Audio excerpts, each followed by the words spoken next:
ကျွန်တော်ဒီဗီဒီယိုမှာဆိုလို့ရှိရင် Google Play Store ကနေပြီးတော့ in-game item တွေကိုဝယ်တဲ့အခါမှာဖြစ်တတ်တဲ့ error လေးတွေကိုကျွန်တော်ပြောပြပေးပါမယ်ပထမ error ကတော့သူက in-game item တွေဝယ်တဲ့အခါမှာ password မှန်အောင်ရိုက်လဲမှားနေတယ်ဆိုပြီးတော့ပြတဲ့ error ပေါ့ဗျာအဲ့ဒီ error နဲ့ပတ်သက်ပြီးတော့ညီကိုတယောက်ကနေပြီးတော့ကျွန်တော်စီကိုအကူအညီလာတောင်းတယ်သူစီမှာဘယ်လိုပဲ password မှန်အောင်ရိုက်ပြီးတော့ဝင် password ကမှားနေတယ်ပဲပြရပါနော် password လေးကလည်းဘာမှခတ်တာမဟုတ်ဘဲနဲ့ဒီလွယ်လွယ်လေးပေးထားတာကိုပဲအဲ့ဒါနဲ့နောက်ဆုံးသူ့ရဲ့ Gmail account တွေရောဝယ်မဲ့ COC ရဲ့ ID တွေပါကျွန်တော်ပေးပြီးတော့အကုန်လုံးဝင်ဝယ်ခိုင်းလိုက်တော့လေဘာ error မှမတက်ဘဲနဲ့ကိုဝယ်လို့ရပါတယ်ဗျအဲ့ဒါနဲ့ပဲသူ့စီကိုအဲ့ဒီ account တွေနဲ့ပြန်ဝင်ပြီးတော့ data ဝအောင်လို့ပြန်ဝယ်ခိုင်းတော့ကြတော့ဒီ error ကပြန်ဖြစ်နေပြန်ဗျနော်အဲ့ဒီအတွက်ကြောင့်မလို့ဒီလို error မျိုးက account နဲ့တော့မဆိုင်တော့ဘူးဗျ device တွေနဲ့တခုခုပတ်သက်နိုင်နေဗျနော်အဲ့ဒီ error ကိုနောက်ဆုံးကျွန်တော်တို့ဘယ်လိုရှင်းခဲ့လဲဆိုတော့ကိုယ့်ရဲ့ဖုန်းမှာ fingerprint တို့နောက်ပြီးတော့ face unlock တို့ဘာလို့အဲ့ဒီ function တွေပါမယ်ဆိုလို့ရှိရင် password အစားအဲ့ဒီ function တွေကိုပြောင်းပြီးတော့သုံးပြီးလို့ရတယ်ဗျအဲ့လိုသုံးဖို့အတွက်ဆိုလို့ရှိရင်ကျွန်တော် profile ပုံလေးကိုနှိပ်လိုက်မယ်ပြီးရင် payment and subscription မှာ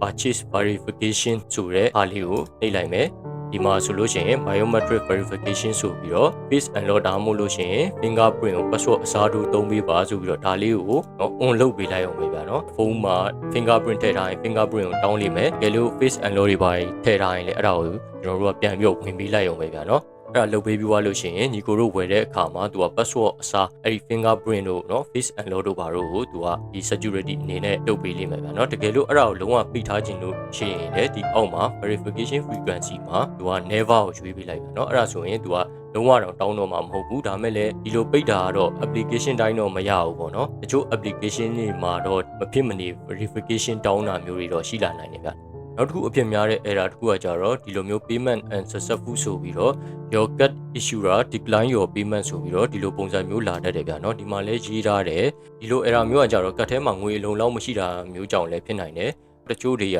ကြတော့ in-game item တွေကို8900လို့ရေးထားလို့ရှိရင်1000လောက်ထည့်ထားရင်ဝယ်လို့ရမယ်လို့ထင်တယ်တကယ်တော့8900 MNK လို့ရေးထားမယ်ဆိုရင်တကယ်ရှင်းရတာကြတော့15500ကျော်တယ်ဗျာเนาะအဲ့အတွက်ကြောင့်မလို့2000လောက်ထည့်ထားတော့မှအဆင်ပြေမယ် in-game item က12500လို့ရေးထားမယ်ဆိုရင်မြန်မာငွေ2000ခွဲတောင်မဟုတ်3000လောက်ထည့်ထားတော့မှစိတ်ချရမယ်ဗျာကိုကကတ်ထဲမှာတော့ငွေလုံလောက်ရှိတာတေးကြလို့ရှိရင် cash status တွေကြောင့်လည်းဖြစ်တတ်တယ်ကျွန်တော်ပြထားတဲ့ဤတိုင်း ARP app ကနေပြီးတော့AR virtual card ကိုလုတ်တဲ့အခါမှာ card လုတ်ပြီးခြင်းမရတတ်ဘူးဗျာနော် card က active မဖြစ်သေးတဲ့သဘောမျိုးပေါ့ဗျာချိန်နည်းနည်းတော့ယူရတယ်ဗျာနော်တရက်နှစ်ရက်လောက်ကျွန်တော်တို့ကဆိုလေချက်ချင်းငွေရှင်းလို့မရဘူးဒီလို payment unsuccessful ဆိုတဲ့ဒီလို error ကြီးပဲပေါ်လာဗျာနောက်တစ်ခုဖြစ်နိုင်ခြေရှိတာတော့ကြတော့ဒီ ARP app ထဲမှာပဲဒီက lock card ဆိုတဲ့နေရာမှာ visa card ကို lock လုပ်ထားလိုက်လို့ရှိရင်လေခုနကလို error မျိုးတက်လာတတ်တယ်ဗျာနော်အတွက်ကြောင့်မလို့ကိုယ့်ရဲ့ ARP app ထဲမှာဒီလိုမျိုးလေးများ lock လုပ်ထားမိလားဆိုတာကိုတစ်ချက်ပြန်ပြီးတော့ကြည့်ပေးရမယ်ဗျာနောက်ဆုံး error တစ်ခုကကြတော့ COC accountဝင်ဝယ်တဲ့အခါမှာတခြား region account တွေနဲ့ဝယ်တဲ့အခါမှာကြုံတတ်တယ်ဗျအခုဆိုရင်ကျွန်တော် India